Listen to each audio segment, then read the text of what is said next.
Excellence family. चलिए आज हम जानेंगे बिजनेस, प्रोफेशन एंड एम्प्लॉयमेंट तीनों में क्या डिफरेंट है, क्योंकि है तो ये तीनों कौन सी एक्टिविटी, इकोनॉमी एक्टिविटी। मतलब ये किससे कनेक्टेड है, मनी से कनेक्टेड। मतलब हम इसमें जो भी काम करेंगे उस काम के रिटर्न में हमें क्या मिलेगा, पैसा मिलेगा। और हमने हमारी प्रीवियस वीडियो में व्यवसाय मतलब बिजनेस के बारे में भी जाना था कि हर एक पर्सन, ठीक है, प्रॉफिट के लिए जो भी काम करेगा सेल्फ का, वो क्या होगा, बिजनेस। चाहे इसके अंदर छोटी शॉप का पर्सन भी हो सकता है, बड़ी शॉप का पर्सन भी हो सकता है, कंपनी का व्यक्ति भी हो सकता है, फुटकर व्यापारी, थोक व्यापारी, ये सारे इसके एग्जाम्पल है ना। और प्रोफेशन मतलब पेशे में हमने जाना था कि एक पर्सन जो है, ठीक है, वो क्या करता है, अपने नॉलेज, अपने एक्सपीरियंस, अपनी एबिलिटी के बेस पे क्या करता है, अपनी सर्विस देता है। जैसे डॉक्टर, वकील, इंजीनियर, इन सब के बारे में हमने जाना था कि ये सब कौन है, प्रोफेशन के अंतर्गत आते हैं, ठीक है।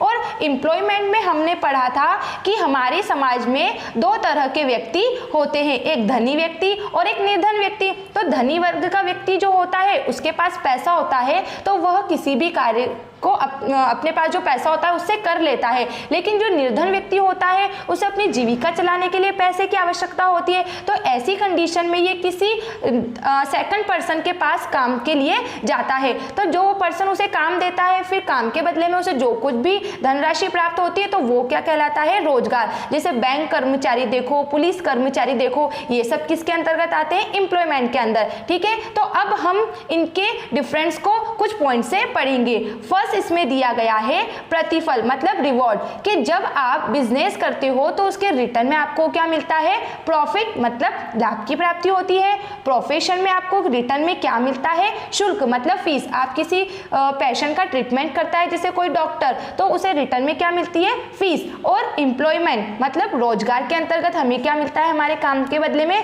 सैलरी या वेजेस मतलब वेतन या मजदूरी हमें मिलता है। सेकंड है इसमें योग्यता मतलब एबिलिटी। आपको बिजनेस के लिए, प्रोफेशन के लिए, एम्प्लॉयमेंट के लिए आपके अंदर क्या एबिलिटी होना चाहिए। तो देखो बिजनेस के लिए न्यूनतम योग्यता की भी आवश्यकता नहीं होती है, ठीक है। कोई डिग्री लेने की आवश्यकता नहीं है आपको बिजनेस करने की। बस केवल आपको इतना अलर्ट रहना है कि आप बिजनेस में जो रिस्क होती है उसको सही तरीके से हैंडल कर सको, ठीक है। और प्रोफेशन में क्या है, न्यूनतम योग्यता का होना आवश्यक है। मतलब आप बिना पढ़े लिखे किसी पेशेंट का ट्रीटमेंट कर सकते हो क्या, नहीं कर सकते हो। या बिना पढ़े किसी बच्चे को पढ़ा सकते हो क्या, नहीं। एक शिक्षक हो जाए, एक डॉक्टर हो जाए, एक वकील, एक इंजीनियर, ये जो भी है ये एक डिग्री के आधार पर ही क्या करते हैं, उनकी स्टडी के आधार पर ही दूसरों की सेवा कर सकते हैं। और ये जो एम्प्लॉयमेंट होता है, रोजगार के लिए हमारी जो योग्यता होती है, जो एबिलिटी होती है, वो हमारा नियोक्ता निर्धारित करता है। मतलब जो पर्सन हमको काम देता है वह हमारे लिए डिसाइड करेगा कि हमें क्या क्वालिफिकेशन होना चाहिए, ठीक है फ्रेंड्स। अब इसके नेक्स्ट पॉइंट देखेंगे जिसमें हम पढ़ेंगे कार्य की प्रकृति। मतलब जब हम बिजनेस करेंगे तो उसमें हमें कौन सा काम करना होगा, प्रोफेशन में कौन सा काम करना होता है, एम्प्लॉयमेंट में कौन सा काम करना होता है। तो बिजनेस में फ्रेंड्स क्या होता है, वस्तुओं और सेवाओं का उत्पादन, क्रय विक्रय, ये सारा काम होता है। मतलब जो गुड्स होती है उनका प्रोडक्शन करवाओ, फिर उनको परचेस करो, फिर उनको सेल करो और ऐसे प्रॉफिट अर्न करो, ये हो गया बिजनेस। और प्रोफेशन में क्या होता है, विशेषज्ञ के रूप में अपनी सेवाएं समाज को देना होती है। मतलब हमने इसके मीनिंग में ही जान लिया था कि प्रोफेशन में क्या होता है, इसमें सर्विस दी जाती है ना। जैसे डॉक्टर, टीचर, इंजीनियर, ये सारे क्या करते हैं, अपनी एबिलिटी के बेस पे क्या करते हैं, हमारे समाज को अपनी सर्विस प्रोवाइड करते हैं। और एम्प्लॉयमेंट में क्या होता है, अनुबंध के तहत सौंपे गए कार्य करना होता है। अनुबंध मतलब होता है कॉन्ट्रैक्ट। जैसे आप किसी के यहाँ पे काम करने जाते हो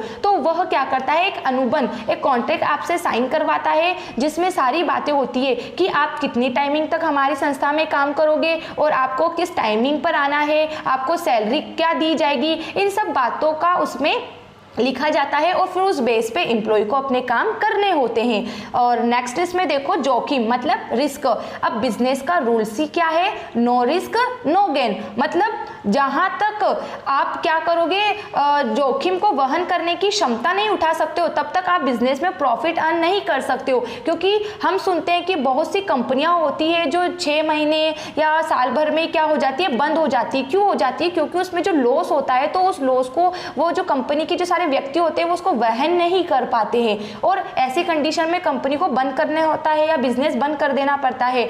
तो अगर आप चाहते हो कि आप जरूर से ज़्यादा या आवश्यकता से अधिक प्रॉफिट कमाना चाहते हो, तो उसके लिए व्यवसाय में आपको जोखिम भी वहन करना होगी। क्योंकि व्यवसाय का फर्स्ट रूल ही क्या है? No risk no gain. तो हम इसमें पढ़ेंगे कि व्यवसाय में जोखिम बनी रहती है, और प्रोफेशन में क्या होता है, अगर कार्य सावधानी पूर्वक किया जाता है तो जोखिम बहुत कम रहती है। मतलब अगर आज एक डॉक्टर अच्छे से ट्रीट करेगा किसी पेशेंट को, तो किसी प्रकार की कोई जोखिम नहीं होगी, और अगर वो उसका गलत ट्रीटमेंट कर देता है और उस पेशेंट को किसी प्रकार का कोई नुकसान हो जाता है, तो कहीं ना कहीं उस डॉक्टर के काम से, उसके गलत काम से उस डॉक्टर की कार्य की क्या हुई, उसकी गरिमा भी नष्ट हो जाती है ना। मतलब कि अब दूसरी बार कौन उसके पास ट्रीटमेंट के लिए जाएगा? सब बोलेंगे यार ये अच्छा ट्रीटमेंट नहीं करता है ना। तो प्रोफेशन में आपको काम इस तरीके से करना है जिससे आपकी गरिमा बनी रहे, मतलब हर एक व्यक्ति आप पर ट्रस्ट करे। और इसमें एम्प्लॉयमेंट में देखो, नियोक्ता के निर्देशों के तहत हमें सारे कार्य करने होते हैं, तो जोखिम इसमें रहती नहीं है।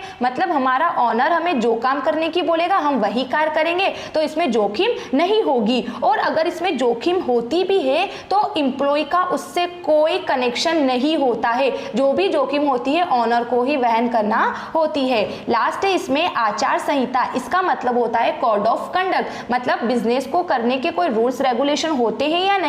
तो फ्रेंड्स, बिजनेस के कोई रूल्स रेगुलेशन या आचार संहिता नहीं होती है। सेल्फ के कुछ रूल्स होते हैं और गवर्नमेंट्स के जो रूल्स होते हैं वो थोड़े बहुत हमें फॉलो करना होते हैं। बट प्रोफेशन में आचार संहिता मतलब code of conduct, rules of regulation होते हैं। जैसे हम देखते हैं ना कि कोई भी जो विद्यालय होता है, स्कूल होता है, तो उसकी एक संस्था होती है, उस संस्था के अकॉर्डिंग ही सारे टीचर्स को उसमें सारे काम करने होते हैं। हर एक पर्सन अपनी मर्जी से उसमें कोई भी काम नहीं कर सकता। एंड एम्प्लॉयमेंट में क्या है, रोजगार में क्या होता है कि नियोक्ता के अधीन हमें सारे कार्य करने होते हैं, तो उसमें जो भी रूल्स रेगुलेशन होते हैं हमारा ऑनर ही उसमें डिसाइड करता है। सो फ्रेंड्स, हमने जाना बिजनेस, प्रोफेशन, एम्प्लॉयमेंट तीनों इकोनॉमी एक्टिविटी है, और तीनों में क्या काम हमें करने होते हैं, और तीनों में हमें पैसा कैसे प्राप्त होता है, किससे अधिक पैसा प्राप्त होता है, किससे कम पैसा प्राप्त होता है। तो अब ये आप पर डिसाइड करता है कि आप पैसा कमाने के लिए किस तरीके को अपनाओगे। अगर आपको कोई भी पॉइंट्स में डाउट्स है तो आप मुझे कमेंट्स बॉक्स में जरूर लिख के बताइएगा। Thanks for watching this video.